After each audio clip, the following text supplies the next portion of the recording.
हरे कृष्णा। ज्ञाना दीदी, आप रिकॉर्डिंग स्टार्ट कर दोगे? जी प्रभु जी, स्टार्टेड है। ठीक है, हम स्टार्ट करते हैं क्लास। ज्ञान तिमिरन्धस्य ज्ञानंजन शलाकया चक्षुरुन्मिलितं येन तस्मै श्री गुरुवे नमः। गुरुवे गौरचंद्राय राधिकाय सदालय कृष्णाय कृष्ण भक्ताय तद्भक्ताय नमो नमः। वाञ्छा कल्पतरुभ्यश्च कृपा सिन्धुभ्य एव च पतितानां पावनेभ्यो वैष्णवेभ्यो नमो नमः। हरे कृष्णा कृष्णा कृष्णा हरे हरे, हरे राम राम राम हरे हरे। सर्वप्रथम दीक्षा गुरुपाद पद्म नित्य प्रविष्ट ओम विष्णु पाद स्तोत्रशत शीश में शिला भक्ति वेदांत शिला नारायण गोसाई महाराज जी के चरणों में, तत्पश्चात नित्य प्रविष्ट ओम विष्णु पाद स्तोत्रशत शीश में शिला भक्ति वेदांत शिला स्वामी महाराज जी के चरणों में अनंत कोटि दंडवत प्रणाम ज्ञापन करते हैं। उनसे हेतु कृपा की वांछा करता हूँ, आप सब भक्तों को मेरा यथा योग्य प्रणाम स्वीकार हो। हरे कृष्णा। तो हमारी इस कोर्स की लास्ट रिवीजन क्लास है, इसको थोड़ा ध्यान से सुनने का प्रयास करेंगे। इसमें हम लोग 4 टॉपिक्स कवर करेंगे। सबसे पहले अमरीश महाराज जी का प्रसंग, अमरीश महाराज जी के प्रसंग के बाद फिर दत्तात्रेय जी का प्रसंग, जिन्होंने 24 गुरु धारण करे थे। उसके बाद वैष्णव अपराध के विषय में, और चौथा उद्धव संदेश, उद्धव गोपी और उद्धव का जो संवाद है। तो गोपी और उद्धव का संवाद जो है उसको तो बहुत संक्षिप्त में ही हम लोग सुनेंगे, लेकिन अमरीश महाराज जी का और जो 24 गुरु वाला प्रसंग है उसको हम विस्तार से श्रवण करेंगे। तो अमरीश महाराज जी जो है वो किसके पुत्र थे? भागवत के 9th कैंटो में वर्णन आता है, 9वें स्कंद में। एक नाभाग करके एक ब्राह्मण पुत्र थे, और ये गुरुकुल में अपनी विद्या अध्ययन करने चले गए। जब गुरुकुल में विद्या अध्ययन करने चले गए तो गुरुकुल से लौटे ही नहीं। जब गुरुकुल से लौटे नहीं तो इनके जितने भाई थे उन्होंने क्या किया, पिताजी की संपत्ति आपस में बांट ली और बोले अरे वो तो गुरुकुल चला गया, वो तो साधु वाधु बन गया होगा, तो उसकी उसको क्या संपत्ति का हिस्सा देना, सारा हिस्सा हम लोग ही रख लेते हैं। अब उतने में क्या हुआ, जब ये गुरुकुल से वापस आए और अपने भाइयों को बोला अरे मेरा भी तो हिस्सा बनता है, मेरा भी हिस्सा दो, मैं कैसे रहूंगा संसार में। बोले नहीं नहीं, तुम्हारे हिस्सा कुछ नहीं है, तुम्हारे हिस्से में हमने जब बंटवारी करी थी तो पिताजी की सारी संपत्ति हमने बांट ली, और तुम्हारे हिस्से में हमने पिताजी दे दिए, तो तुम पिताजी को ले लो। तो ये बड़े सरल स्वभाव के थे, तो पिताजी के पास गए। पिताजी को बोले पिताजी अब आप ही मेरी संपत्ति हो, बाकी संपत्ति तो भाइयों ने ले ली है।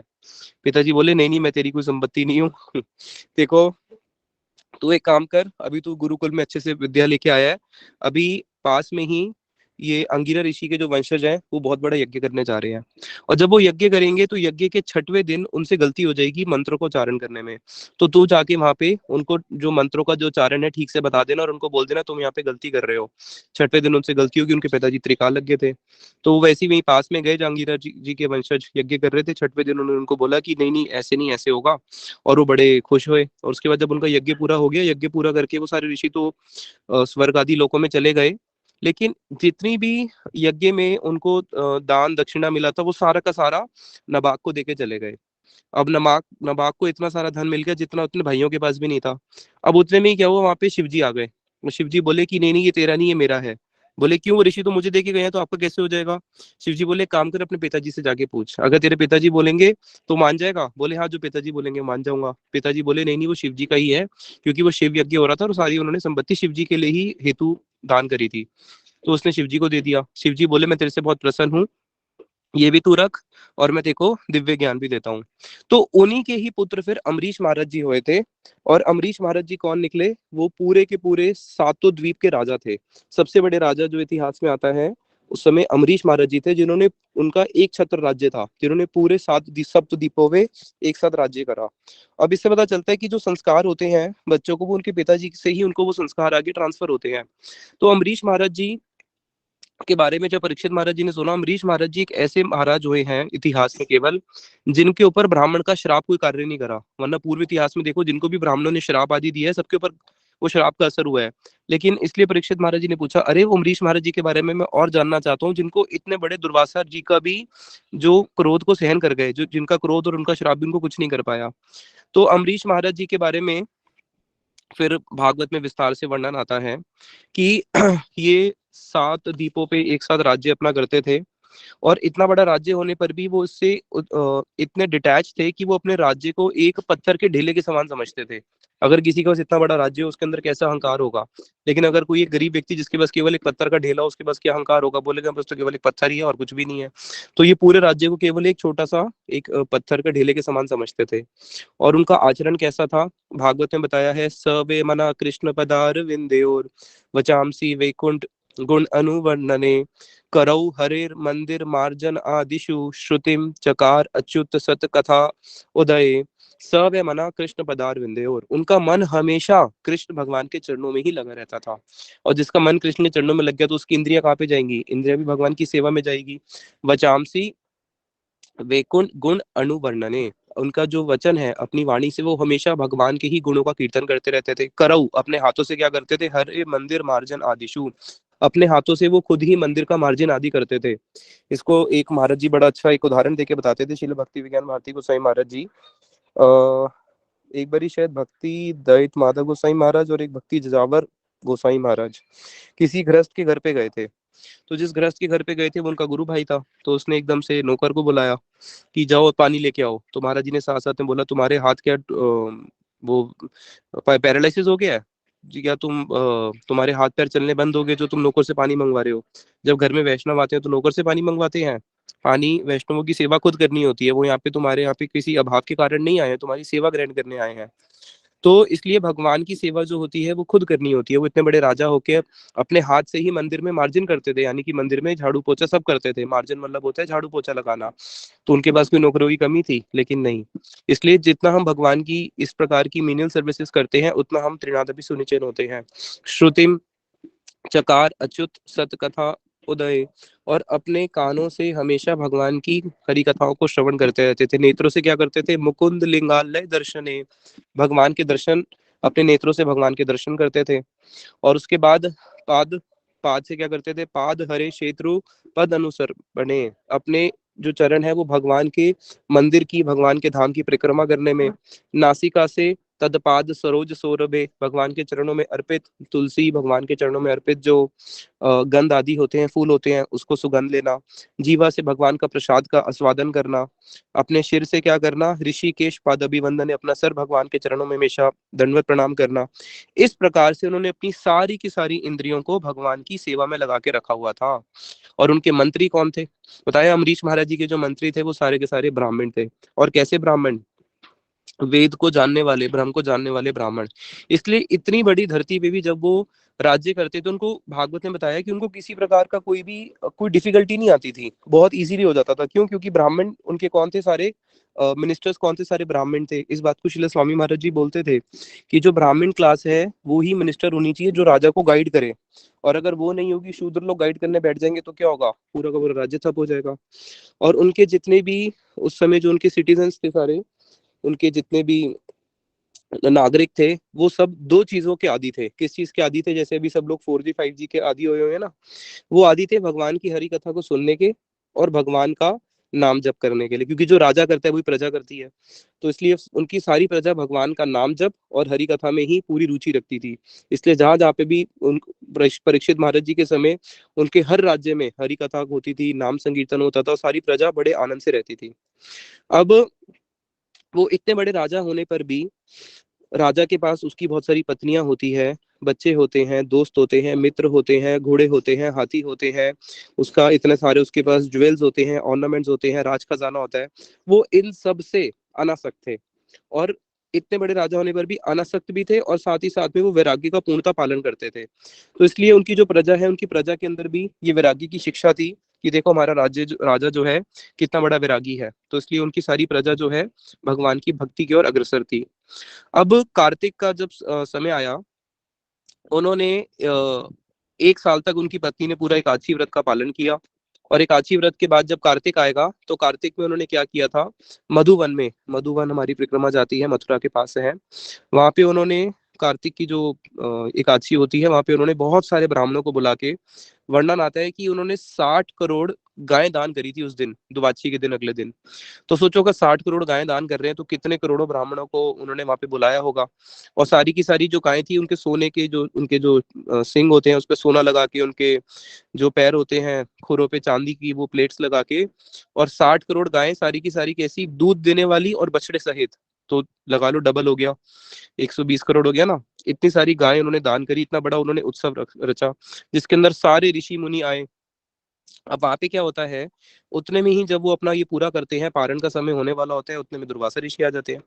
जो दुर्वासा ऋषि आ जाते हैं तो दुर्वासा ऋषि उस ब्राह्मण का वैभव देख के, इन राजा का वैभव, और वो देख के बड़े आनंदित होते हैं और बोलते हैं कि हाँ हाँ, मैं स्नान करके आ रहा हूँ, फिर मैं भोजन करूंगा, क्योंकि रीति है ना, स्नान करके भोजन करते हैं। तो वो जैसे ही स्नान करने के लिए जाते हैं, उतने में हो जाता है विलंब। अब ये सोच में पड़ जाते हैं क्या करें। तो ये ब्राह्मणों से पूछते हैं कि अब एकादशी का भी मुझे पारण करना है, मतलब द्वादशी व्रत का जो पारण, वो एकादशी का पारण वो होता है, एक समय होता है द्वादशी का, जो द्वितीय मुहूर्त होता है, उसके अंदर ही उसको पारण करना होता है। अगर वो निकल जाए तो एकादशी व्रत हमारा भंग हो जाता है। तो अब क्या करें। तो आपने तो निर्जला रखा था, एक भगवान के चरणामृत को पान करने से ही आपका वो हो जाएगा। तो उन्होंने भगवान का चरणामृत थोड़ा सा पान किया, जिससे ये भी दोष नहीं लगेगा कि उन्होंने भोजन किया है। और उतने में ही दुर्वासा जी आए, तो वो तो योगी हैं, त्रिकालज्ञ हैं। तो साथ ही साथ में बहुत क्रोधित होके उन्होंने बोला कि तुमने मेरा अपमान कर दिया है, और इतने बड़े ऋषि का तुम अपमान करते हो। अभी तो मैं दिखाता हूँ, तुम इतने बड़े राजा हो के अपने आप को पता नहीं क्या समझ बैठे हो कि पूरे के पूरे राजा के, पूरे पृथ्वी के तुम ही मालिक बन गए हो। अभी तो मैं बताता हूँ कि ब्राह्मण कौन होता है। साथ ही साथ में उन्होंने अपना एक जटा निकाली, और जटा को जब उनकी ओर फेंका तो उसमें से एक राक्षसनी जैसी निकली, और जो अग्नि के समान इनको मारने के लिए भागी। तो वहां पे अमरीश महाराज जी चुपचाप हाथ जोड़ के खड़े हैं, उनको किसी प्रकार का कोई भय नहीं हुआ। अब उतने में ही उनकी रक्षा कौन करते थे, भगवान के भक्त होते हैं, उनकी रक्षा करता है भगवान का सुदर्शन चक्र, जो हमेशा उनके पास रहता है। शीला वामन गोसाई महाराज जी के पास भी कई भक्तों ने देखा था कि उनके पास हमेशा भगवान का एक सुदर्शन चक्र रहता था। तो ऐसा नहीं है कि सुदर्शन चक्र को वैकुंठ से आना पड़ा, वो हमेशा भगवान के भक्तों के पास उनकी सेवा के लिए रहते हैं। तो उसी समय सुदर्शन चक्र वहां प्रकाशित हो गया, और दुर्वासा के पीछे भागने लगा। जब दुर्वासा के पीछे भागने लगा तो दुर्वासा आसमान में, चाहे वो जल के नीचे समुन्द्र में, सुमेरु पर्वत के अंदर जो गुफाएं हैं उसके अंदर, ऊंचे लोकों में, नीचे लोकों में, हर लोक में भागते रहे। लेकिन ये जो सुदर्शन चक्र है वो उनका पीछा ही नहीं छोड़ रहा है, इनके बिल्कुल पीछे पीछे, पीठ के पीछे भाग रहा है, और इनको पूरा अपनी ताप से जलाते हुए जा रहा है। तो वो ब्रह्मा जी के पास पहुंचे, और ब्रह्मा जी के पास जब पहुंचते हैं तो ब्रह्मा जी को बोलते हैं, ब्रह्मा जी आप मेरी रक्षा कर लो। ब्रह्मा जी बोलते हैं, अरे, जब विष्णु भगवान का, जब एक दिन पूरा होता है उनकी निद्रा में, जब वो जाते हैं, उसको बोलते हैं प्रारब्ध। जब उनका प्रारब्ध आता है तो उस समय विष्णु जी सारे के सारे लोगों को नाश कर देते हैं। उस समय तो मेरा लोक भी नहीं बचता। ये सुदर्शन चक्र विष्णु जी का है, इसके आगे किसकी चलेगी। मेरे को छोड़ो, भृगु लोक हो, सप्तऋषि लोक हो, शिव जी लोक हो, इससे तुम्हारे कोई भी रक्षा नहीं कर सकता, क्योंकि सारे लोगों को, सारे के सारे लोगों का अंत आ जाता है। ये उन भगवान विष्णु का सुदर्शन चक्र है। फिर वो भागते हैं अपने अंशी शिव जी के पास, क्योंकि शिव जी के अवतार हैं। तो शिव जी बोलते हैं, अरे पुत्र, मैं तो क्या, ब्रह्मा क्या, देवता क्या, हम जितने भी लोग हैं, हम सब इस मिसकंसेप्शन में जी रहे हैं, इस भ्रम में जी रहे हैं कि हम लोग स्वामी हैं। ब्रह्मा सोचता है कि मैं जगत का सृष्टि करता हूँ, मैं सोचता हूँ मैं विनाश करता हूँ, देवता सोचते हैं हम इसके वो हैं। लेकिन हम तो अपने अंदर एक स्वामी अभिमान लेके बैठे हैं, हम केवल एक एक लोक का केवल एक कार्य करते हैं। ब्रह्मा जी केवल सृष्टि करते हैं, विनाश नहीं कर सकते। विष्णु जी तो भगवान हो गए, वो पालन करते हैं, और मैं केवल विनाश करता हूँ, मैं सृष्टि नहीं कर सकता, ना मैं पालन कर सकता हूँ। हमें इस एक छोटी सी सृष्टि का केवल एक कार्य मिला है, उसके अंदर ही हम इतने अहंकार में हम लोग बैठ जाते हैं। और विष्णु जी तो अनंत कोटि ब्रह्मांड, हम तो केवल एक ब्रह्मांड का एक कार्य संभालते हैं। विष्णु जी तो अनंत कोटि ब्रह्मांड को प्रकट करने वाले, उसका सृजन करने वाले, संहार करने वाले सब वही हैं। तो उनके आगे किसकी चल सकती है। और जब समय आता है विनाश करने का, तो मैं क्या, हम सारे के सारे जितने भी देवी देवता हैं, सबका ही विनाश हो जाता है, हमारे लोगों का भी विनाश हो जाता है।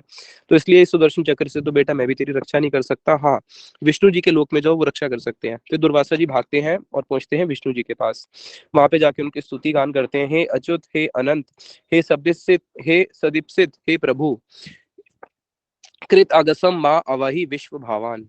मैं आपके पास, आपके चरणों में आश्रय लेता हूँ, और आप पूरे विश्व भावान, आप पूरे विश्व की रक्षा करने वाले हैं। आप तो अच्युत है, आप कभी च्युत होते नहीं है, तो आप तो मेरी भी रक्षा कर सकते हो। हे प्रभु, आप अनंत हो, तो आप मेरी इससे रक्षा करें। तो और साथ ही साथ में उनको ये समझ में आ चुकी है कि मैंने अपराध किया है उनके भक्तों के चरणों में, इसलिए वो विष्णु जी को बोलते हैं, प्रभु मेरे से बहुत बड़ा अपराध हो गया कि मैंने आपके भक्तों के चरणों में इतना बड़ा अपराध कर दिया, आप मुझे क्षमा कर दो। तो भगवान विष्णु जी बोलते हैं, अरे मैं तुझे कैसे क्षमा कर दूं, मैं तो खुद ही स्वतंत्र नहीं हूँ, मैं खुद अस्वतंत्र हूँ, मैं किसी के अधीन हूँ। बोलते हैं अरे ये बात ब्रह्मा जी बोल सकते हैं, शिव जी बोल सकते हैं, उनके पास यह कि हम विष्णु के अधीन है, लेकिन आप किसके अधीन हो अब। तो विष्णु जी बोलते हैं, अहम भक्त पराधीनो ही अस्वतंत्र एव द्विजा साधु बिर ग्रस्त हृदयो भक्तिर भक्त जना प्रिया। अहम भक्त पराधीनो, अरे मैं तो भक्तों के पराधीन हूँ, और ही अस्वतंत्र इव द्विजा, हे ब्राह्मण मैं भी अस्वतंत्र हूँ, मैं स्वतंत्र नहीं हूँ। साधु ने मुझे अपने हृदय के अंदर बांध के रख लिया है, इसलिए जो मेरे साधु हैं, जिन्होंने अपना घर, अपनी पत्नी, अपने पुत्र, अपनी सारी भौतिक इच्छाएं, उन्होंने सब कुछ मेरे लिए त्याग दिया, तो मैं ऐसे भक्तों को कैसे त्याग सकता हूँ। जैसे एक सती होती है, वो सेवा करके, कैसी स्नेहमयी सेवा करके अपने पति को अपने वश में कर लेती है, उसी प्रकार से मेरे भक्तों ने मुझे अपने वश में करके रखा हुआ है। कैसा वश में करके रखा हुआ है, साध्वो हृदयम मह्यम साधूनाम हृदयम त्व अहम मद अन्यत्र ते ना जानन्ति ना अहम तेभ्यो मनाग अपि। कि साधु हृदय मह्यम, मैं साधुओं के हृदय में रहता हूँ, और साधु कहाँ पे रहते हैं, और साधु मेरे हृदय में रहते हैं।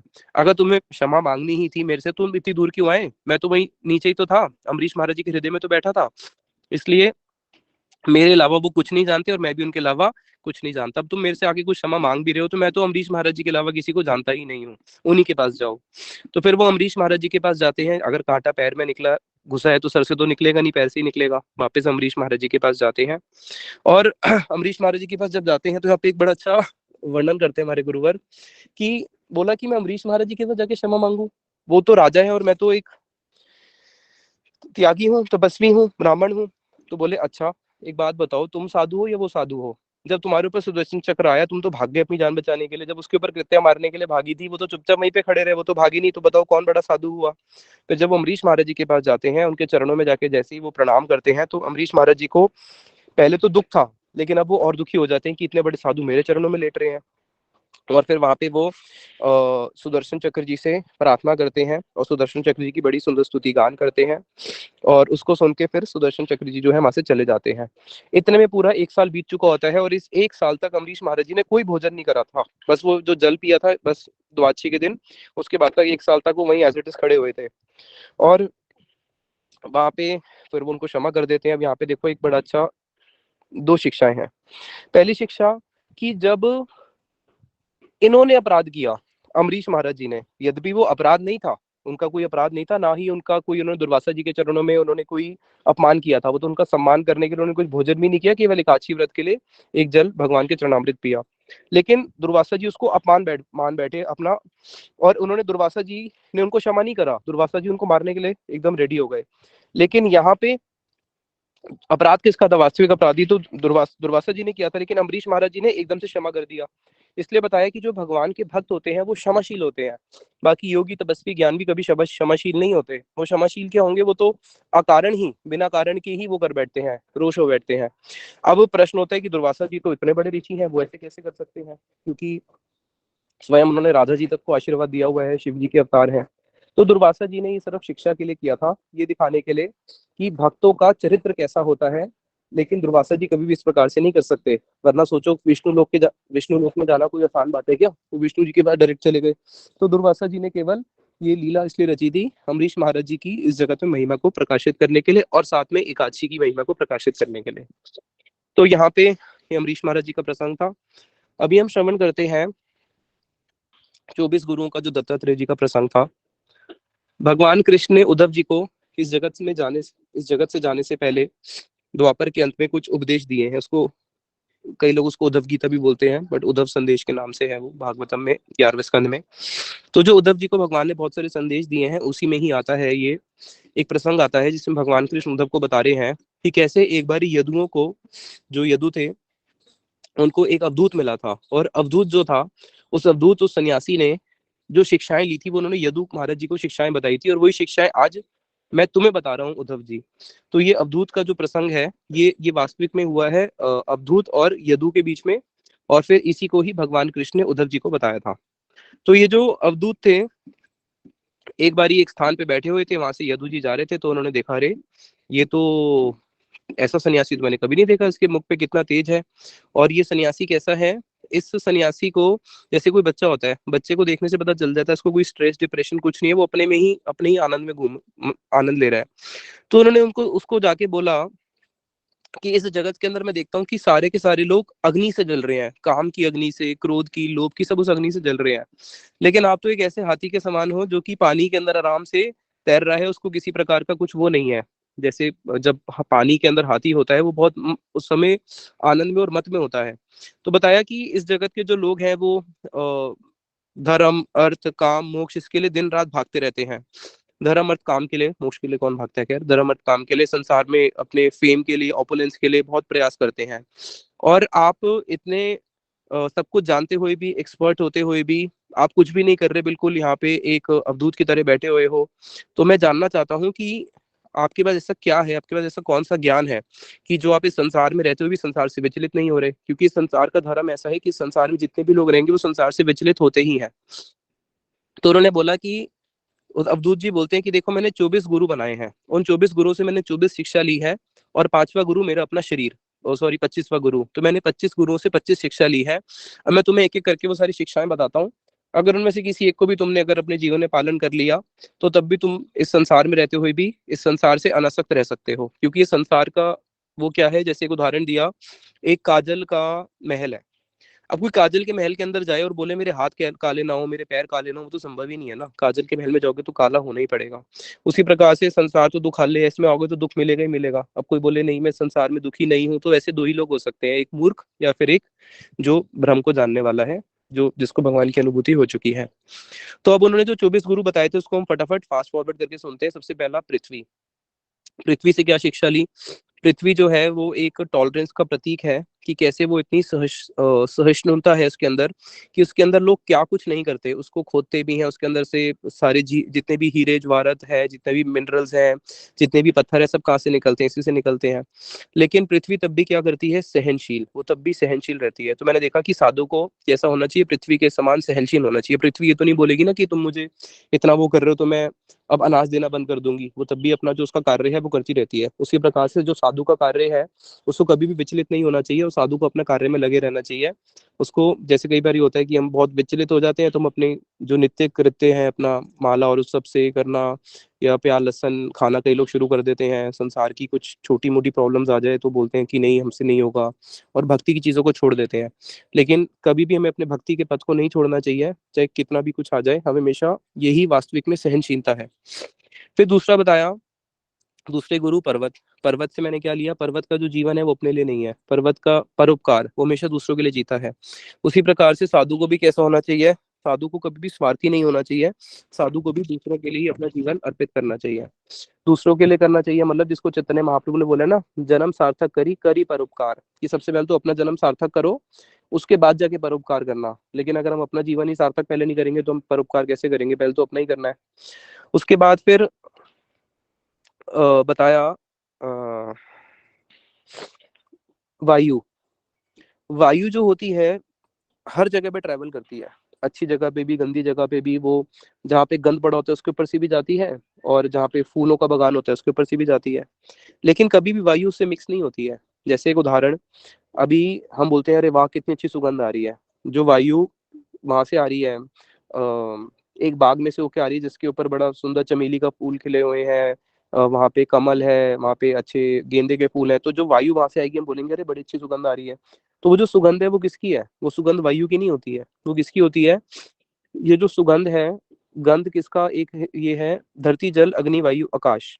तो जो धरती है, धरती का गुण होता है गंध को वहन करना। तो वो क्या करती हैं, जो जो छोटे छोटे जो पार्टिकल्स होते हैं, अर्थ के जो पार्टिकल्स होते हैं, उसमें से वो स्मेल आती है, और उसको वायु कैरी करती है। और फिर वायु आगे जाएगी जहाँ पे मानो गंद पड़ा हुआ है, तो वहां पे जो गंदे पार्टिकल्स होंगे उसको कैरी करेगी, तो गंदे पार्टिकल्स में से गंदी स्मेल आएगी। लेकिन वायु की अपनी कोई सुगंध नहीं है, वायु में कभी सुगंध नहीं होती है।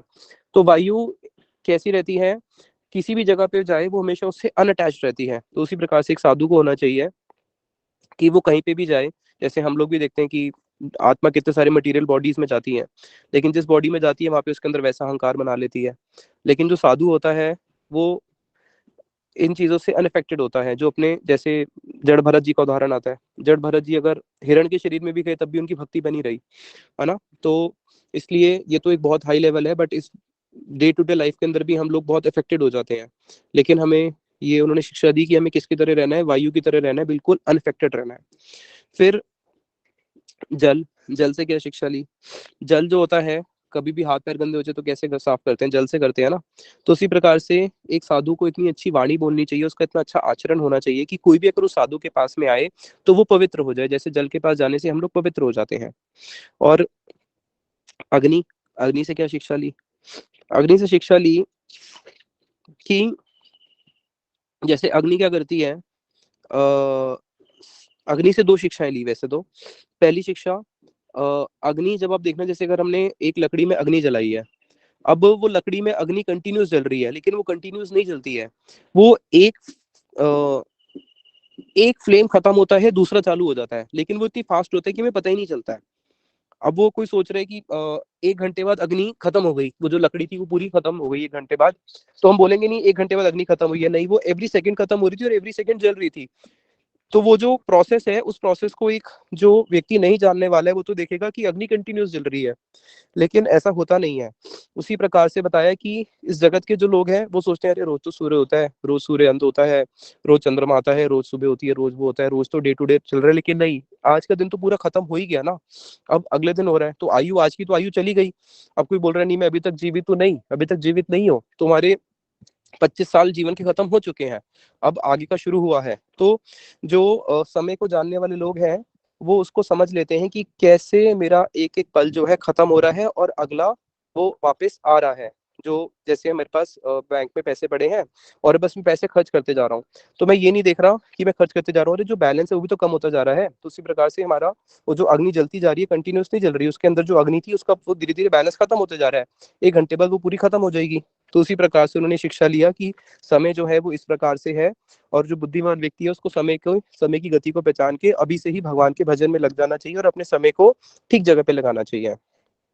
और जिस प्रकार से अग्नि में कोई भी चीज डालो वो सब कुछ क्या करती है, सब कुछ भस्म कर देती है और कभी भी अपवित्र नहीं होती, उसी प्रकार से जो साधु हैं जब वो भगवान से कनेक्टेड हो जाते हैं उनको अग्नि के समान तेज तेज बनना चाहिए कि हर चीज को भस्म कर दें उससे अनअफेक्टेड रहते हुए। फिर चंद्रमा से क्या शिक्षा ली? पता है, चंद्रमा से शिक्षा ली, चंद्रमा अनेक अनेक कलाएं प्रकाशित करता है, लेकिन है वो वही चंद्रमा।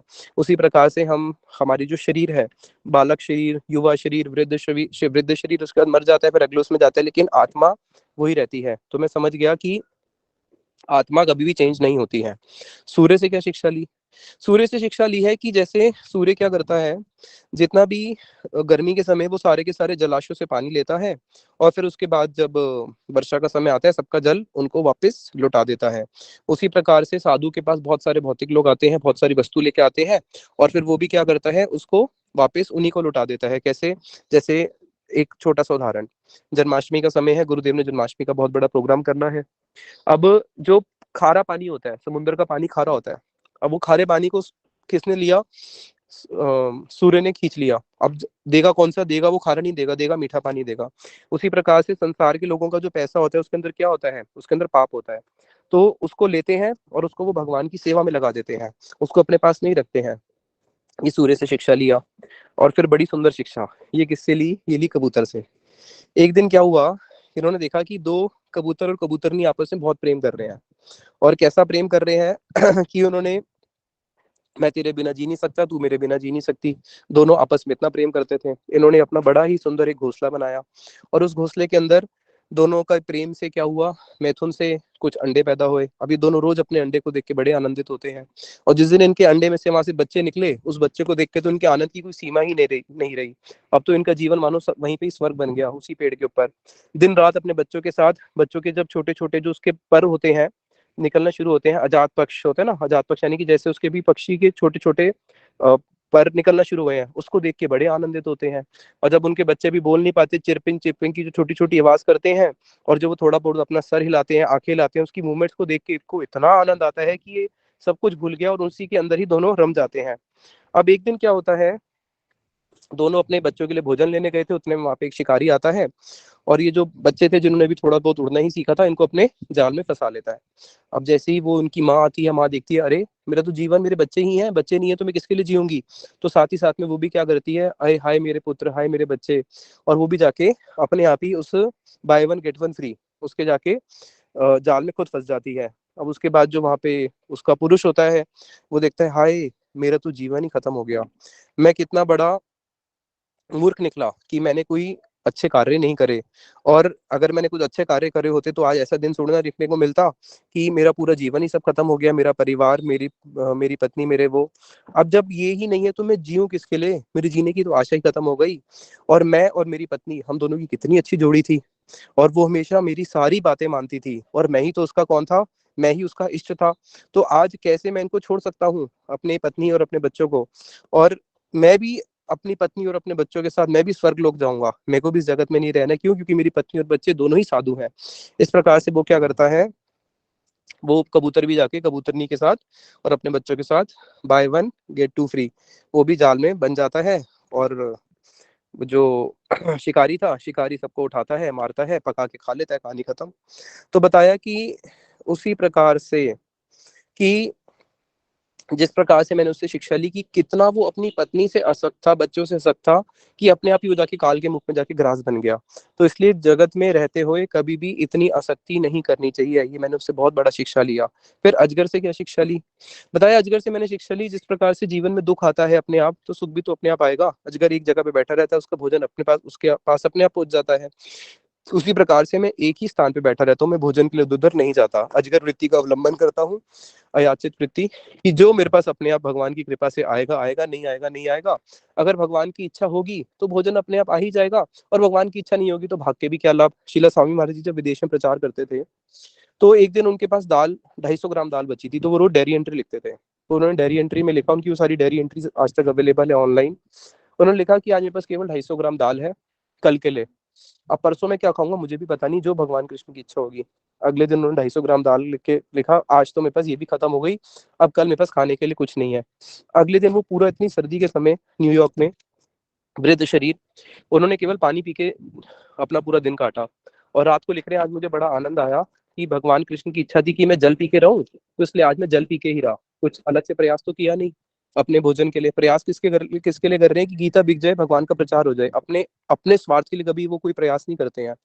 तो वहां पे अगले दिन केवल पूरा दिन जल पी के रहे। और फिर भगवान की क्या इच्छा थी कि आज उन्हीं की ही संस्था 10 लाख बच्चों को खाना खिला रही है रोज। तो वहां पे जो भक्त होते हैं वो इस कभी भी अपने भौतिक उसके लिए प्रयास नहीं करते हैं। जैसे अभी मैं रिसेंटली पढ़ रहा था, जो 2006 या 7 में 6th richest पर्सन वर्ल्ड में घोषित किया गया था, अनिल अंबानी को। और आज उसकी नेटवर्थ कितनी है, अभी उसने लंदन में डिक्लेयर करा है कि माई नेटवर्थ इज जीरो, मेरे पास एक भी रुपया नहीं है, उसने बहुत सारे लोगों के डेब्ट्स देने हैं। तो जो व्यक्ति 6th richest पर्सन था, आज वो जीरो पे आ चुका है, बल्कि नेगेटिव में आ चुका है। छोटा सा करोड़पति भी उससे अमीर होगा, क्यों? क्योंकि वो तो नेगेटिव में जा चुका है। तो जो लिखा है वो अपने आप आएगा, जो नहीं लिखा वो आके भी चले जाएगा। तो इसलिए ये मैंने अजगर से शिक्षा लिया। उसके बाद मैंने क्या शिक्षा ली, फिर मैंने शिक्षा ली सागर से। सागर से मैंने शिक्षा ली, सागर और नदियों से। नदी के अंदर जब पानी आता है तो वो बहुत फूल जाती है, बहुत विशाल हो जाती है, जब पानी चले जाता है वापस सूख जाती है। लेकिन सागर ऐसा नहीं है, सागर में जितनी मर्जी नदियां जाएं या नदियां नहीं भी जाएं, सागर का जल हमेशा एज इट इज रहता है। और बारिशों में देखना, जितनी नदियां होती है उनका वो बढ़ जाता है, फिर कम हो जाता है गर्मी के समय, लेकिन सागर एज इट इज रहता है। तो उसी प्रकार से साधु के जीवन में बहुत सारे अप्स एंड डाउन आएंगे, और भौतिक पॉइंट ऑफ व्यू से भी दिखेगा कि बहुत सारा ऐश्वर्य आ रहा है और कभी नहीं भी आ रहा। लेकिन साधु कभी भी उन चीजों से इफेक्टेड नहीं होता, वो सागर की तरह बिल्कुल ग्रेव रहता है। इसलिए बताया गया है गंभीर अम्बोधि कोटिर, महाप्रभु के विषय में बताया कि उनका गंभीर कैसा है, अम्बोधि कोटिर। जो जो सागर है, सागर की कोई गहराई नाप नहीं सकता है, सागर की गहराई कोई भी नहीं नाप सकता। और बताया ऐसे कोटि कोटि सागर, करोड़ों करोड़ों सागर से भी ज्यादा गंभीर कौन है, श्रीमंत चैतन्य महाप्रभु। इसलिए साधु को हमेशा गंभीर रहना चाहिए, जो जितना गंभीर रहेगा वो उतना इन सारी चीजों से अनफेक्टेड रहेगा। फिर आगे बताया एक बहुत सुंदर शिक्षा जो उन्होंने ली, मौत से। मौत बोलते हैं पतंग को, इंग्लिश में मौत। पतंग से क्या ली, कि जैसे पतंग क्या होता है, पतंग अग्नि को देख के पागल होता है और अग्नि के पास जाके जल के भस्म हो जाता है, देखा होगा ना। वो सितंबर के समय, सितंबर का जो समय होता है दशहरा के समय, हम देखते थे कि कितने सारे पतंग अग्नि के पास, लाखों पतंग जल के पड़े होते थे, और इतनी बदबू आ रही होती थी, वहां से जा नहीं पाते थे। तो पतंग कैसे जल जाता है, कि उसी प्रकार से इस जगत में क्या होता है, एक जीव जो वो है स्त्री के प्रति ऐसे आसक्त हो जाता है। कैसे आसक्त हो जाता है बताया, योषित हिरण्य आभरण अंबर आदि द्रव्येषु माया रुचितेषु मूढ़ा प्रलोभित आत्मा ही उपभोग बुद्धया पतंगवा निश्चिति नष्ट दृष्टि।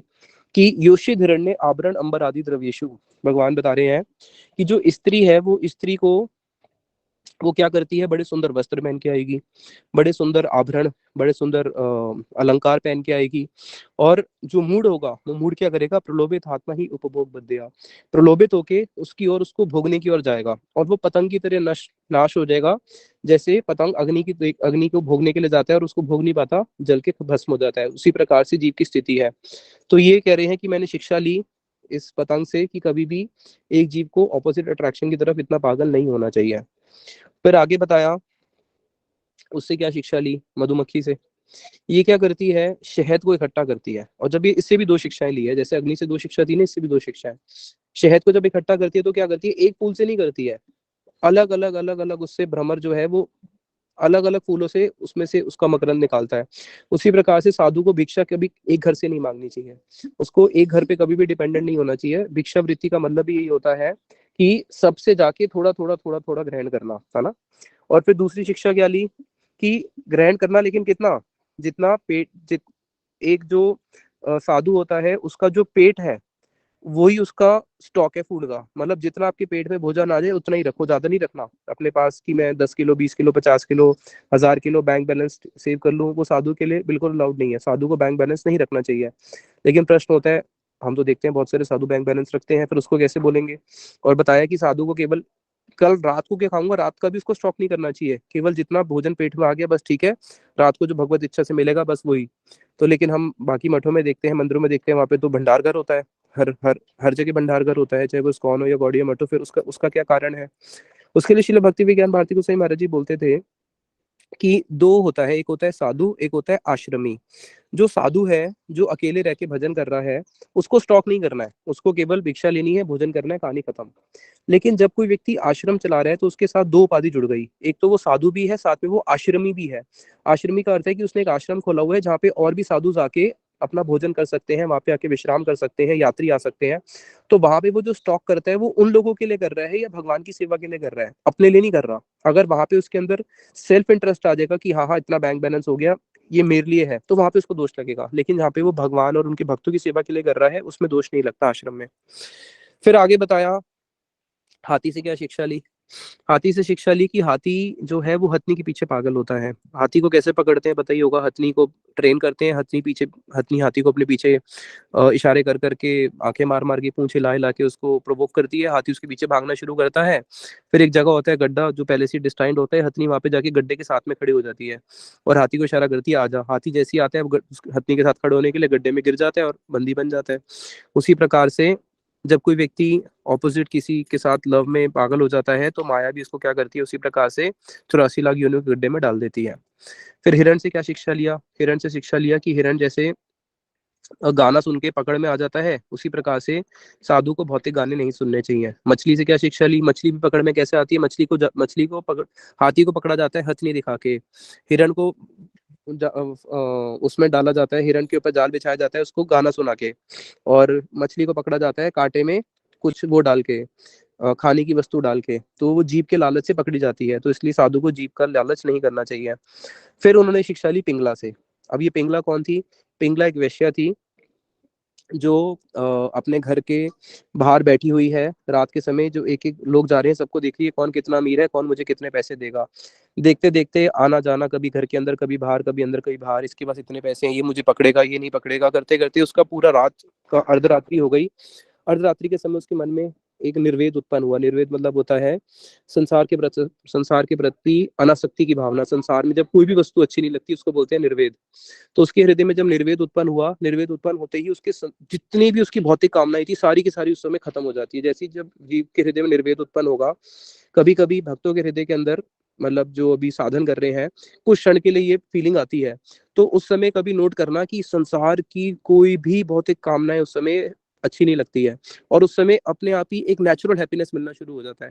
तो उसको उस समय इतने आनंद की प्राप्ति हुई जो उसको जीवन में कभी नहीं हुई थी। तो उसने सोचा अरे मुझे आज जीवन में ऐसा आनंद तो कभी नहीं मिला जो आज मिल रहा है। क्यों? क्योंकि उसी समय उसकी सारी भौतिक इच्छाएं खत्म हो चुकी थी। फिर साथ ही साथ में बोलती है, अरे मैं कितनी मूढ़ हूँ, मैं कितनी पागल हूँ कि मैंने उस व्यक्ति को छोड़ दिया जो मेरे सबसे पास है। मेरे सबसे पास कौन है? आत्मा के सबसे पास तो परमात्मा ही है हृदय में, उससे पास और कौन हो सकता है? उतने पास तो माता पिता भी नहीं है। तो मेरे आत्मा के जो सबसे पास मेरा परमात्मा बैठा है, मैं उसको छोड़ के, जो मेरा सबसे डियरर है, उसको छोड़ के मैं लोगों के पीछे भाग रही हूँ। ये मुझे क्या प्रेम या मुझे क्या वस्तु देंगे? अब ये मुझे क्या खरीदेंगे? आज अब जब मुझे पता ही चल चुका है, तो मैं ही हरि को खरीदूंगी। मैं कैसे हरि को खरीदूंगी? मैं हरि को खरीद के लक्ष्मी की तरह मैं भी हरि की ही बन जाऊंगी और मैं भी हरि के साथ आनंद लूंगी। कैसे? मैं अपने आप को कंप्लीट सरेंडर कर दूंगी। मैं अपने आप को पूर्ण सरेंडर कर दूंगी। किसके पास? हरि के चरणों में। अभी तक तो मैं पैसा लेके किसी के पास, पुरुष के पास अपने आप को कुछ क्षण के लिए सरेंडर करती थी, लेकिन आज मैं अपने आप को भगवान के चरणों में पूर्णता समर्पित करके उनकी ही हो जाऊंगी। और ये शरीर क्या है? अरे ये शरीर तो ऐसा है, 9 द्वार का बना हुआ है, इसमें 9 द्वार हैं और सारे के सारे 9 द्वार से गंध ही बाहर निकलता है। और मैं आत्मा कहाँ पे रह रही हूँ? मैं इस शरीर रूपी घर के अंदर रह रही हूँ। जिस घर की, जैसे घर में जो पिलर होते हैं, तो इसके पिलर क्या है? हड्डियां इसकी पिलर है। वहां पे सीमेंट करा होता है, प्लास्टर करा होता है, तो इसमें प्लास्टर क्या है? और बीम्स बीम्स होती है ना, हाथ पैर इसकी बीम्स हो गए। और प्लास्टर क्या हो गया? घर प्लास्टर हो गया, टट्टी पेशाब खन मल मूत्र ये सब तो इसका वो है, भरा हुआ है। बाहर केवल एक हल्का सा लेप लगा हुआ है, किसका? ये स्किन का लेप लगा हुआ है। तो अब उसके अंदर फिर ये निर्वेद उत्पन्न होता है और फिर वो क्या करती है? भगवान के चरणों में आश्रय ले लेती है। उसको समझ में आ गया, इस जगत में मेरा अपना कोई भी नहीं है, अगर प्रेम करना है तो भगवान से ही करो। तो मैंने भी शिक्षा ली है कि प्रेम करना है तो किससे करो? भगवान से ही प्रेम करना चाहिए। और फिर बताया, एक पक्षी होता है हॉक्स, जिसको इंग्लिश हिंदी में शायद कुरार कुरार बोलते हैं, क्या बोलते हैं। तो वो क्या करता है, जैसे चील होती है ना, अब चील में बहुत सारी बड़ी बड़ी चील है। एक छोटी चील है बहुत कमजोर सी, उसके पास एक मांस का टुकड़ा है। अब सारी बड़ी चील उसको नोचने के लिए भागती है। उसे देखा, भाई पहले जान बचाऊं या मांस छोड़ूं? मांस छोड़ दी तो भी जान बचेगी। उसने उस मांस के टुकड़े को छोड़ दिया और सब उसके पीछे लड़ने लगे, उससे अपनी जान बचा ली। तो उसी प्रकार से इस जगत के अंदर भी होता है कि धन के कारण एक व्यक्ति इतना वो हो जाता है कि उसकी जान पे आ पड़ती है। इसलिए कभी भी साधु को ऐसी सिचुएशन में नहीं पड़ना चाहिए। जैसे सनातन गोस्वामी पाद जी जब आ रहे थे, खाली हाथ आए थे, अपने साथ कुछ लेके नहीं आए थे। उनके सेवक ने जब कुछ अपने हाथ में 8-10 मणियां रख ली, तो रास्ते में उनकी जान पे बात आ गई थी, पता ही होगा आप लोगों को। फिर बच्चे से क्या शिक्षा ली? बताए, बच्चे से मैंने शिक्षा ली, बच्चे को किसी चीज की चिंता नहीं होती। बच्चा क्या करता है, ना उसको मान सम्मान ना कुछ चाहिए, बिल्कुल अपना निर्वस्त्र होकर ऐसे ही घूमता रहता है, उसको कुछ पता ही नहीं क्या है क्या नहीं। बोला कि उसी प्रकार से हमें भी बच्चे के समान होना चाहिए, बिल्कुल इनोसेंट। फिर एक एक युवती कन्या एक युवती कन्या, उसके लिए कुछ घर पे लोग रिश्ता देखने के लिए आए हैं। अब वो अंदर बैठ के क्या कर रही है? धान कूट रही है। धान कूट रही है तो उसके जो दोनों हाथ की चूड़ियां हैं वो खन खन करके आवाज कर रही है। उसे देखा, रहे लोग बुरा सोचेंगे कि देखो अपने घर में क्या काम कर रही है। तो उसने क्या करा, चूड़ियां निकाल दी। अब जब 2 चूड़ी भी रहेगी तब भी तो आवाज करेगी, अगर एक चूड़ी रहेगी तब आवाज नहीं करेगी। तो उसने क्या किया, उसने अपनी एक एक करके सारी चूड़ियां निकाल दी। तो उसी प्रकार से एक साधु जब तक अकेले नहीं रहेगा, अकेले रहने का अर्थ है कि ऐसे लोग जिनकी मानसिकता एक है कि हमें गुरुदेव की सेवा करनी है, अगर उनके साथ नहीं रहता और बाकी लोगों के साथ रहेगा, तो वहाँ पे हमेशा डिफरेंसेस रहेंगे। जैसे देखने को मिलता है, अगर पति पत्नी दोनों भक्त हैं और दोनों की मानसिकता एक है तो प्रॉब्लम्स नहीं आती, लेकिन जहाँ पे दोनों की मानसिकता अलग अलग है तो प्रॉब्लम्स आती है। तो इसलिए हमेशा उन लोगों के साथ रहना चाहिए जहाँ पे आपकी गोल और एम एक हो। फिर एक बाण बनाने वाले से क्या शिक्षा ली? एक बाण बनाने वाला एक दिन बाण बनाने में इतना अब्जॉर्ब था, उसको पता नहीं चला कि सामने से राजा होके चला भी गया। उसी प्रकार से साधु को अपने अपने उसके प्रति इतना फिक्स होना चाहिए कि उसको पता ही नहीं चले कि संसार में क्या हो रहा है क्या नहीं हो रहा। फिर सर्प से क्या शिक्षा ली? सर्प कभी अपना घर नहीं बनाता। सर्प क्या करता है, सीधा चूहे के उसमें जाके शिकार करता है, उसको खा के उसी घर में रहना शुरू कर देता है। तो यहाँ पे शिक्षा है कि अपना, यहाँ पे एक बड़ी अच्छी शिक्षा शिला स्वामी महाराज जी बोलते थे कि जो साधु होते हैं, साधु अपना कुछ नहीं करते, संसार के लोग ही कार्य करते हैं कि उनसे भिक्षा मांगते हैं और उसी भिक्षा के ऊपर ही कभी देखना साधु कुछ पैसे कमाते हैं, वो तो पैसे कमाते ही नहीं है। वो केवल क्या करते हैं, संसार के लोग जो काम कर रहे हैं उन्हीं से भिक्षा लेके अपना जीवन निर्वाह कर लेते हैं। तो बताया, इसलिए जय कृष्ण भजे से ही बड़ा चतुर, वो बड़े चतुर होते हैं क्योंकि उनको क्या करना है, अपना भजन से मतलब है, अपना भजन कर लेते हैं और उनका कुछ लेते नहीं है, इनडायरेक्टली उनको कुछ दे ही देते हैं, ये भी है। फिर तितैया, तितैया एक पक्षी को पकड़ता है और उस पक्षी को पकड़ के वो क्या करता है, उसको वो इतना टॉर्चर करता है कि वो जो जिस जिस एक छोटा सा इंसेक्ट होता है, मेरे को उसका नाम नहीं पता, उस इंसेक्ट को पकड़ के वो इतना टॉर्चर करता है, इतना टॉर्चर टॉर्चर करता है कि वो इंसेक्ट क्या करता है, वो इंसेक्ट बाद में तितैया जैसा ही रूप धारण कर लेता है उसके डर के कारण। ये वो ऐसे होता है। तो बताया कि इस जी जगत वो के अंदर अगर कोई किसी चीज के ऊपर बहुत ज्यादा ऑब्जॉर्व हो जाता है तो उसके अंदर वो गुण अपने आप आ जाते हैं। तो उसी प्रकार से अगर कोई भगवान में इतना ऑब्जॉर्व हो जाएगा तो उसके अंदर भगवान की गुण आ ही जाएंगे। कृष्ण भक्त कृष्ण गुण संचारे सकल, कि भगवान अपने सारे गुणों को अपने भक्तों के अंदर संचार करते हैं। फिर बताया अपने शरीर से क्या शिक्षा ली। अपने शरीर से शिक्षा ली कि ये शरीर मेरा है ही नहीं, ये शरीर मेरे जाने के बाद या तो अग्नि ले लेगी या तो इसको दफना दिया जाएगा। तो दफनाने के बाद क्या होगा, जो कीड़े हैं वो खा लेंगे, नहीं तो अगर जंगल में फेंक दिया तो पशु पक्षी खा लेंगे। तो मेरा है ही नहीं। तो जो चीज अपनी है ही नहीं उसके पीछे क्यों इतना पागल होना। हाँ, जिस प्रकार से एक पेड़ होता है, पेड़ में बीज होता है, पेड़ मर भी जाए तो उसका जो बीज एक जहाँ पे डाला जाता है वैसा पेड़ दोबारा आ जाता है। उसी प्रकार से इसमें जो मेरे कर्म है वो मेरे बीज के समान है, जो ये डिसाइड करेंगे कि मेरा अगला शरीर कौन सा होगा। इसलिए मुझे अपने वो बीज ठीक रखने हैं। फिर ये सारी उन्होंने उनसे शिक्षाएं ली, 24 शिक्षाएं। नेक्स्ट हम आते हैं वैष्णव अपराध की क्लास में। वैष्णव अपराध में 6 प्रकार से अपराध होता है। निंदन्ति अनिहन्ति निंदन्ति वा द्वेष्यति वैष्णवानां अभिनन्दन्ति क्रुध्यते याति नो हर्षम दर्शने पतनानि षट। ये 6 प्रकार से वैष्णव अपराध होता है। सबसे पहले हंति, किसी वैष्णव को मारना। निंदन्ति, उसकी निंदा करना। तीसरा, उससे द्वेष करना, वैष्णव लोग आए हैं उनका अभिनंदन नहीं करना। चौथा, पांचवा, उनके ऊपर क्रोध करना। छठा, उनको देख के हर्षित नहीं होना, उनको देख के बिल्कुल एज इट इज बैठे हुए हैं, बिल्कुल मूर्ति की तरह। 6 प्रकार से होता है। लेकिन इनमें से भी जो सबसे मूल है वो होता है द्वेष। वैष्णव से जो हमारा द्वेष उत्पन्न हो जाता है, किसी से हमारा द्वेष होगा उसी पे तो क्रोध करेंगे, उसी की निंदा करेंगे, उसी को ही मारेंगे, उसी को ही देख के हम हर्षित नहीं होंगे और उसी की कभी सेवा नहीं करेंगे। तो ये वैष्णवों से जो द्वेष, वैष्णवों के साथ मित्रता कर ली तो भगवान मिल जाएंगे, 100% है। और उन्हीं वैष्णवों से द्वेष कर लिया तो यमराज जी मिल जाएंगे, ये भी 100% है, वो पक्का नरक जाएगा। इसलिए वैष्णवों से कभी द्वेष नहीं करना चाहिए। और वैष्णवों से द्वेष कब होता है? वैष्णवों से द्वेष तब होता है जब इस संसार में प्रतिष्ठा की इच्छा, मान सम्मान की इच्छा होती है और हम देखते रहे हमें नहीं मिल रहा, उस वैष्णव को मिल रहा है, तो वहां पे जाके द्वेष हो जाता है। तो ये द्वेष जो है ये सबसे बड़ा पतन का कारण है, सबसे बड़ा। और वैष्णव निंदा, द्वेष भी कैसे होता है? द्वेष का हेतु होता है किसी की निंदा सुन सुन के। जब हम किसी की निंदा सुनते हैं तब भी द्वेष हो जाता है। और कभी किसी की निंदा नहीं भी सुनते मान लो, लेकिन अगर जो चीज हमें नहीं मिल रही और उसको मिल रही है और हमारे हृदय के अंदर बहुत बड़ी कामना है कि ये प्रतिष्ठा मुझे मिले। एक जगह पे सभा हुई, वहां पे 5-6 लोग आए हैं कथा करने के लिए, और मैं ये सोच के गया था मेरे को मेरी सबसे अच्छी कथा होनी चाहिए, और उसकी कथा मेरे से अच्छी हो गई तो उसको उससे द्वेष हो जाएगा। अरे इसकी कथा कैसे हो गई, इतनी वो हो गई, ये हो गई। जैसे हमारे गुरुदेव के पास लाखों लोग आते थे, अलग अलग संस्था के लोग भी आते थे।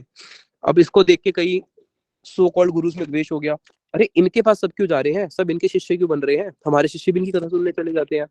तो ये वैष्णवों से जो द्वेष है उसका जो मूल कारण है वो होती है प्रतिष्ठा की इच्छा। उसी कारण ही ये सारा द्वेष होता है। इसलिए वैष्णवों से कभी भी द्वेष नहीं करना चाहिए। इसलिए बताया गया है ये निंदन्ति ऋषिकेशम तद भक्तम, कि जो भगवान ऋषिकेश के भक्तों की निंदा करता है। एक सेकेंड, जस्ट अ सेकेंड,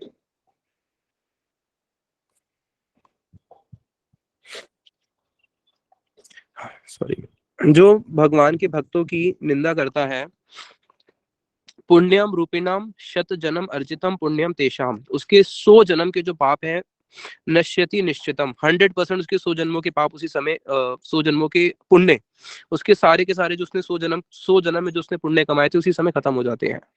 और उसके बाद क्या होता है? पुण्य खत्म होने से भी होगा नहीं, उसके बाद ते पच्यंते महाघोरे कुंभी पाके, महाकुंभी पाक नरक में वो जाता है। और कब तक जाता है? भक्षिता कीट संगेन यावत चंद्र दिवाकरो, जब तक चंद्रमा और सूर्य रहेंगे तब तक वहां पे उसको कीड़े जो है महाकुंभी पाक नरक में नोचते रहते हैं। इसलिए जो एक कीर्तन है शिल प्रभुपाद जी का, दुष्टवन तुम्ही किसेर वैष्णव, उसमें उन्होंने बहुत क्लियर अच्छे से एक्सप्लेन किया है कि अभी समय नहीं है, कभी हुआ तो एक क्लास हम उस कीर्तन की भी पूरी ले सकते हैं, कि वैष्णवों से द्वेष कभी नहीं करना चाहिए। और वैष्णवों से द्वेष तब का एक बहुत बड़ा कारण ये भी बनता है जब हम अपने आप को बहुत सारे सेक्ट्स में बांट देते हैं कि this is my group, this is his group, मेरा ग्रुप अच्छा है उसका ग्रुप अच्छा नहीं है, उनकी एक दूसरे की इंस्टीट्यूशंस की निंदाएं करना, एक दूसरे के इंस्टीट्यूशंस की वैष्णव की निंदा करना, और उससे हम लोग एक श्रेष्ठ वैष्णव संघ से भी वंचित रह जाते हैं। अगर कोई और श्रेष्ठ वैष्णव संघ है किसी और इंस्टीट्यूट में, हम उनके पास कथा नहीं सुनने जा पाएंगे। क्यों? क्योंकि हम इसी इंस्टीट्यूट के हैं। तो वहाँ पे हम लोग वैष्णव संघ से भी वंचित रह जाते हैं और एक निंदा के भी भागी लग जाते हैं। तो इसलिए वैष्णव अपराध से बहुत बचना चाहिए। बहुत, अगर भक्ति नहीं भी हो रही, मानो भक्ति नहीं भी हो रही, तो केवल अपराध से बचने की प्रयास कर लो। हमारे परमेश्वरी प्रभु बोलते हैं कि जो लोग मठ में आ गए हैं, अगर वो केवल अपराध से बच जाए तो भी उनकी भक्ति अपने आप हो जाएगी। प्रसाद तो पा ही रहे हैं, वैष्णवों को देख तो रहे हैं, कीर्तन में नहीं भी जा रहे तो कान में मठ में रह रहे हैं, कीर्तन की वास्तु आ ही जाती है, परिक्रमा में कभी कभी चले ही जाते हैं, तो भक्ति के अंग तो पालन हो ही जाएंगे। लेकिन अगर हम इससे नहीं बचे तो श्रीला गौर गोविंद महाराज जी बोलते थे, we are wasting tons and tons of spiritual blood. अगर हमने वैष्णव की निंदा करनी शुरू कर दी तो इसका मतलब ये है कि हमने अपना स्पिरिचुअल ब्लड जो कमाया था सारा का सारा वेस्ट कर दिया। तो इसलिए वैष्णव अपराध से बचना एक साधक के लिए बहुत बहुत इंपॉर्टेंट है।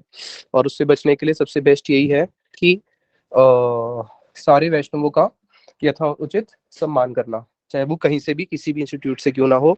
वैष्णव तो छोड़ो, जो ब्राह्मण है उनका भी सम्मान करने के लिए बोलते हैं। ब्राह्मण तो छोड़ो, जो संसारिक जीव हैं उनको भी कभी कष्ट नहीं देना चाहिए, यहाँ तक कि चींटी को भी कभी कष्ट नहीं देना चाहिए, है ना। निंदा तो कभी किसी की भी नहीं करनी चाहिए। वैष्णव तो क्या, जगत में भी किसी की निंदा नहीं करनी चाहिए। जो निंदनीय है उसकी भी निंदा नहीं करनी चाहिए। तो वैष्णव होगी तो फिर बात ही, प्रश्न ही नहीं आता। तो उसके बाद फिर हमारा उद्धव संदेश था और उसकी 3 क्लासेस हुई थी। वो तो एक बहुत विस्तृत टॉपिक है और उसको भगवान कृष्ण ने उद्धव जी को वहां पे जो भेजा था वो गोपियों को संदेश देने के लिए नहीं भेजा था। गोपियों की महिमा इस जगत में प्रकाशित करनी थी भ्रमर गीत के माध्यम से। इसलिए उद्धव जी को भगवान ने वहां पे भेजा था, क्योंकि जो प्रेम है वो हमेशा वीर्य में प्रकाशित होता है, मिलन में प्रकाशित नहीं होता। और जब उद्धव जी वहां पे गए तब उनको पता चला कि वास्तविक प्रेम क्या होता है, और उससे ही गोपियों की महिमा प्रकाशित हुई है। भागवतम में 2 स्थान ऐसे हैं जहाँ पे गोपियों का प्रेम प्रकाशित हुआ है। एक है गोपी गीत, जब भगवान कृष्ण रास से अंतर ध्यान हो गए, अगर वो नहीं होते तो फिर गोपी गीत प्रकाशित नहीं होता, गोपियों की महिमा जगत कैसे जान पाता। प्रेम हमेशा वीर्य में प्रकाशित होता है। दूसरा भ्रमर गीत, जो कि भागवतम का उद्धव जी के सामने, जिसको राधा जी ने बोला है, जिसके अंदर बहुत सारे भाव हैं, जिसको हम विस्तार से तो नहीं बोल सकते।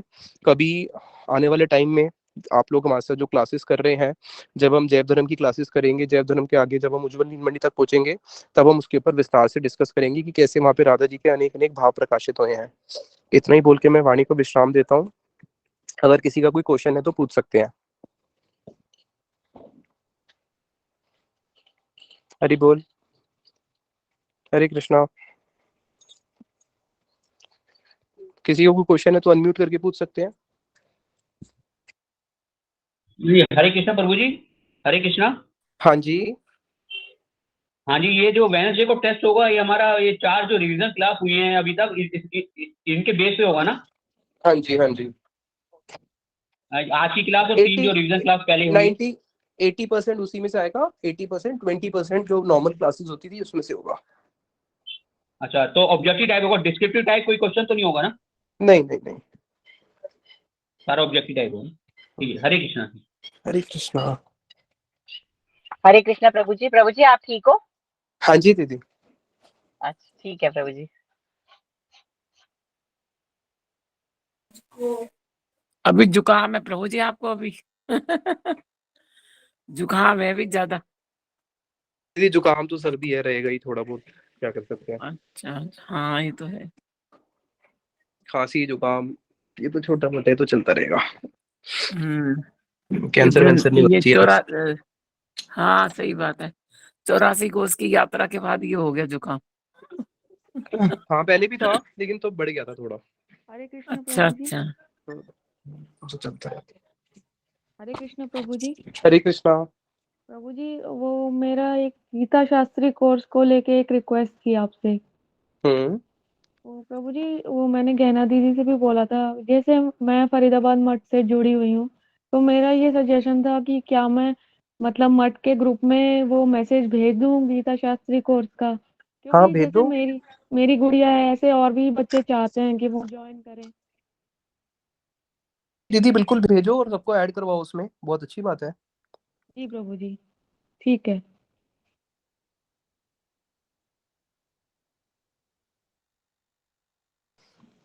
ठीक है फिर अभी रखते हैं। वेडनेसडे को टेस्ट के लिए आप सब लोग अच्छे से रेडी हो जाइए, ठीक है। गौर प्रेमानंदे, हरि हरि बोल।